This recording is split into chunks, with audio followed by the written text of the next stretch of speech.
So our next speaker, and I'll say we're running about 15 minutes late at the moment. Our next speaker is Dr. Alessandro Prigione. He is a professor of pediatric metabolic medicine at the University of Düsseldorf, and he's going to talk about recent progress in understanding and treating Leigh syndrome with iPSCs and with brain organoids, including innovative therapies discovered using deep learning. This work has also led to an orphan drug designation for a particular repurposable compound, and there's a clinical trial now in development. So he'll talk about how he collaborates with clinicians to try and bring his research findings to patients with pediatric mitochondrial diseases. Thanks for being here, Dr. Prigione. Yeah, thank you very much, Laura. And first of all, I would like to thank Mito, of course, for organizing such a inspiring and very important meeting every year, and for all the efforts that they do. Yeah, so basically what we do in my lab is we work with induced pluripotent stem cells that we derive from patient, or we engineered in the lab. And one of the things we do with this is also we make this three-dimensional structure that you see picture here, which are brain organoids. And these are useful because not only contain the cell type that are present in the brain, but they also recapitulate some of the structure. Of course, there's a lot of limitations still, and mainly they are good at recapitulating early brain development, not, let's say, late onset diseases. But because of the structure and because of this organization, they can be helpful in understanding some aspect of the disease or to test drugs. So I will not go into a lot of details about Leigh syndrome. Of course, I just want to highlight the fact that I will particularly discuss only Leigh syndrome due to MT-ATP6 or SORFA mutation, not only because, as you can see, are the most frequent ones, but also because we think the iPS cells might be for this particular mutation, might have a good reason to be used. One, because for ATP6 is very challenging for to engineer, and we will hear also after me, Misha Minchu, that will discuss about mitochondrial engineering. We also hear from Shoreline Ling about that.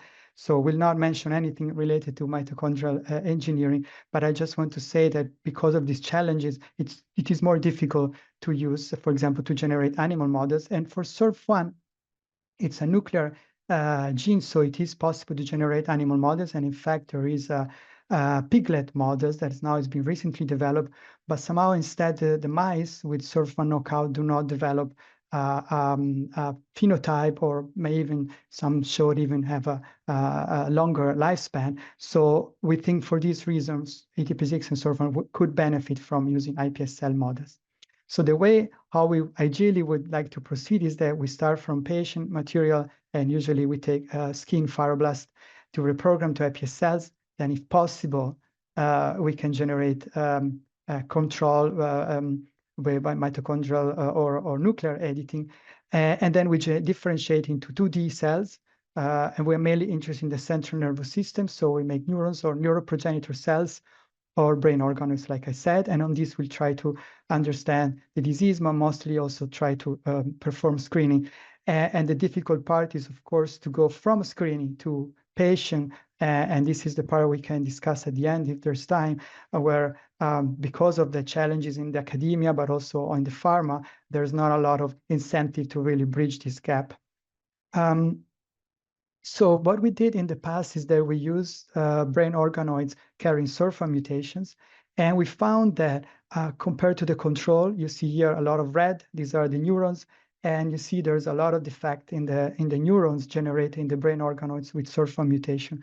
But not only that, we found that neuroprogenitors here in green, and also with this dot in red, these are apical progenitors, they should have a very peculiar organization, and this is not the case in the mutant organoid. This suggested that it didn't seem to be only, let's say, a defect of neurons that would start dying, but rather a defect that could start from progenitors and a challenge to generate neurons. So our hypothesis is that during neurodevelopment, at the stage where a mitochondrial respiration is very needed. So when progenitors start to commit to neurons, is the stage where it could be affected in the case, for example, of Leigh syndrome, and this would cause a failure in proper commitment or in the ability of the neurons to generate all the complexity that is needed. And we think that this could potentially explain some of the aspects of the disease related to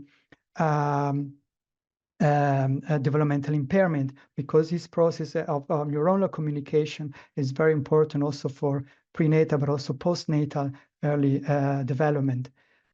So with that in mind, we thought to have two kind of screening procedure to look for drugs, and one based on this defective neuronal morphology and one on the neuronal progenitor function.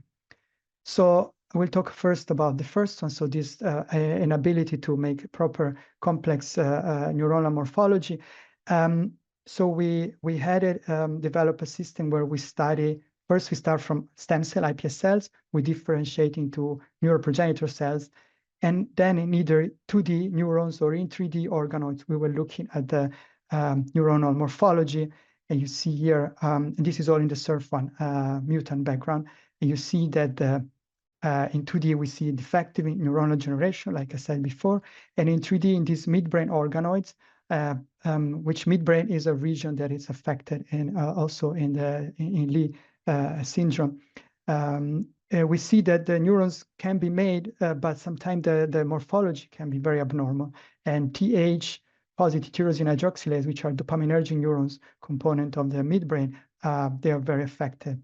So with that in mind, instead of, let's say, screening drugs on this system, because it's very expensive, we teamed with Antonio Del Sol in University of Luxembourg, and they took our single-cell RNA-seq data of the organoids, and they identified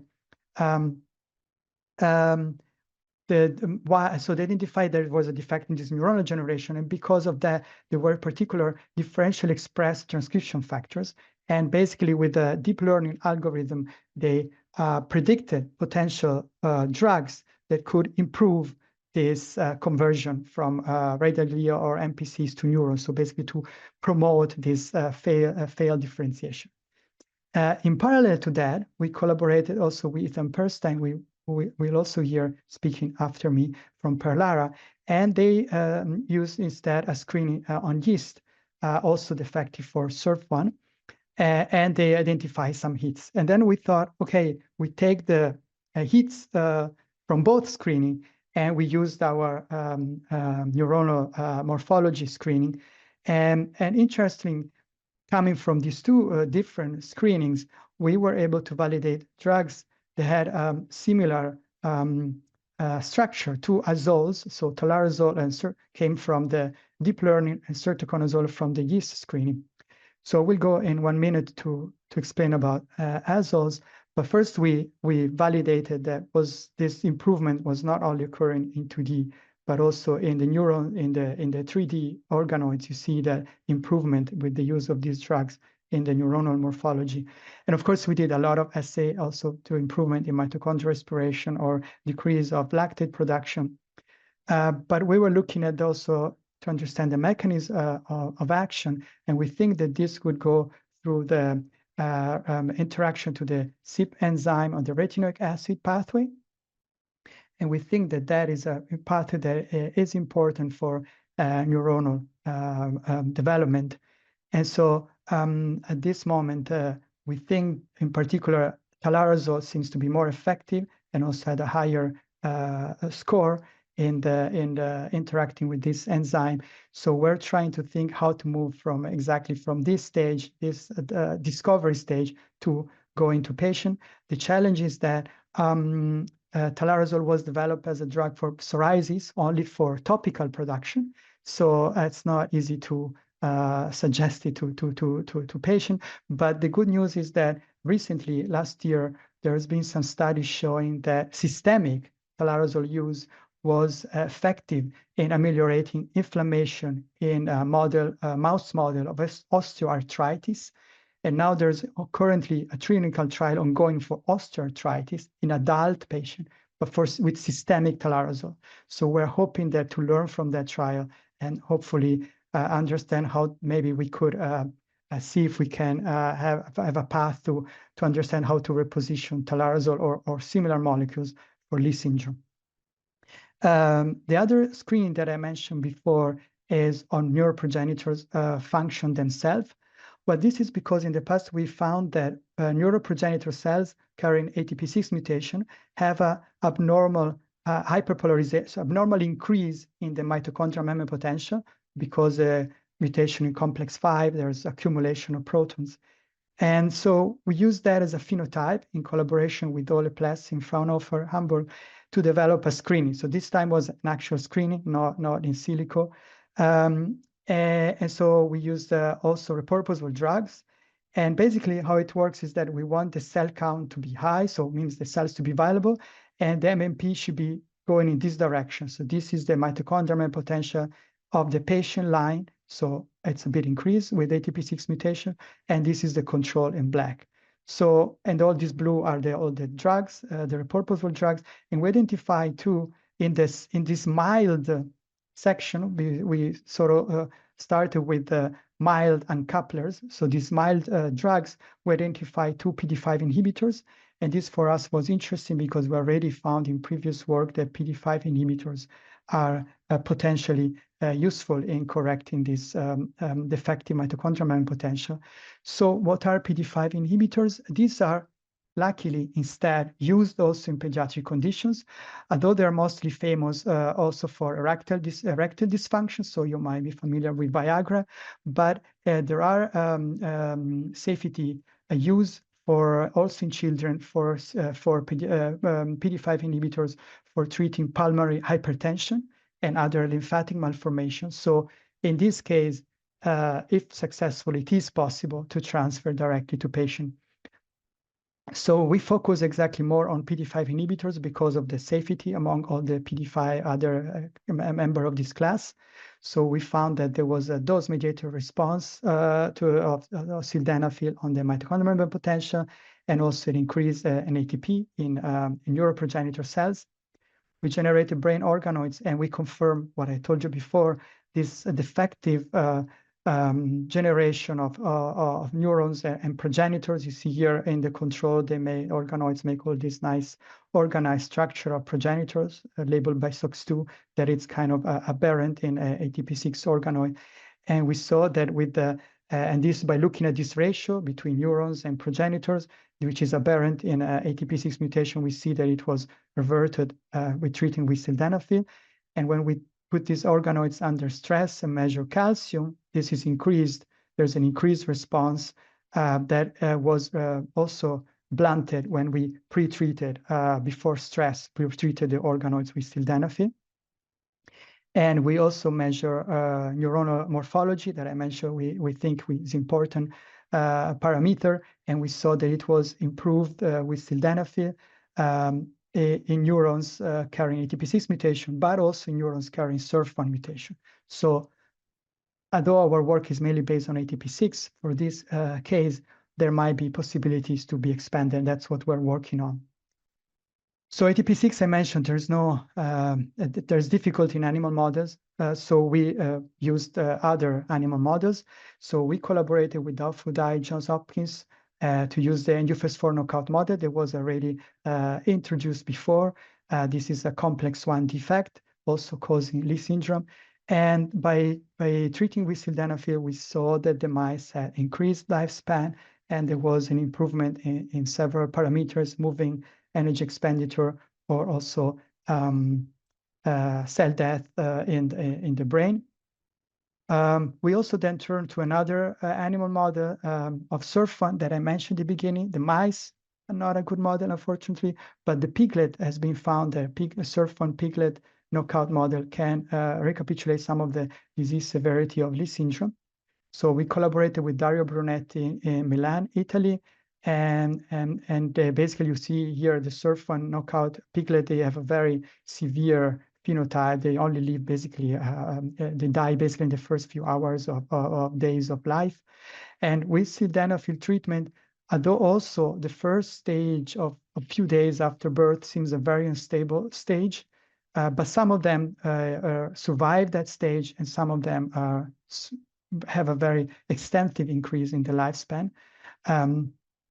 And these they survived, have a lot of improvement in several motor function, although they're still not cured, right? So it's not a cure, and they're still smaller than their wild type, but they have some, for example, improvement in body temperature and other features. So with all these preclinical data, since I mentioned that sildenafil has been shown to be safe in children, Markus Schulke, my collaborator from Charité Berlin, started to think about how we can test that in patients. So here is a table showing a graph showing the Newcastle scale. This is a scale to measure severity of disease, and you see that it's overly increased in the patient with time. And then we had 6 individuals with Leigh syndrome carrying ATP6 mutation that were treated, and you see that this increase is not there anymore. Either is decreased or stable, or maybe there's a decrease and a small increase after. But overall, these are very promising data, potentially suggesting a change in the disease trajectory. So of course, we're very excited about this, but of course, these are just a small number of patients. So we went to EMA and we obtained the orphan drug designation for sildenafil. And thanks to this now we have third-party funding to run in a multinational trial in Europe for ATP6 defects. And so this is basically my conclusion.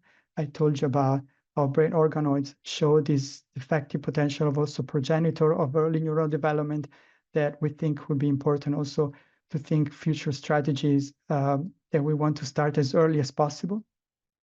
And I told you about telarazole and about the exciting but also the challenging for reposition such a drug, and then about sildenafil and the trial that we are now planning to start in middle of next year. And with that, I thank my lab collaborators and of course Cure Mito and Cure ATP6 for their support. Thank you very much for the attention. Thank you so much, Dr. Prigione. It's really fascinating how you're applying these organoids and these mathematical tools to identify existing compounds that are now actually moving into clinical trials. So thank you.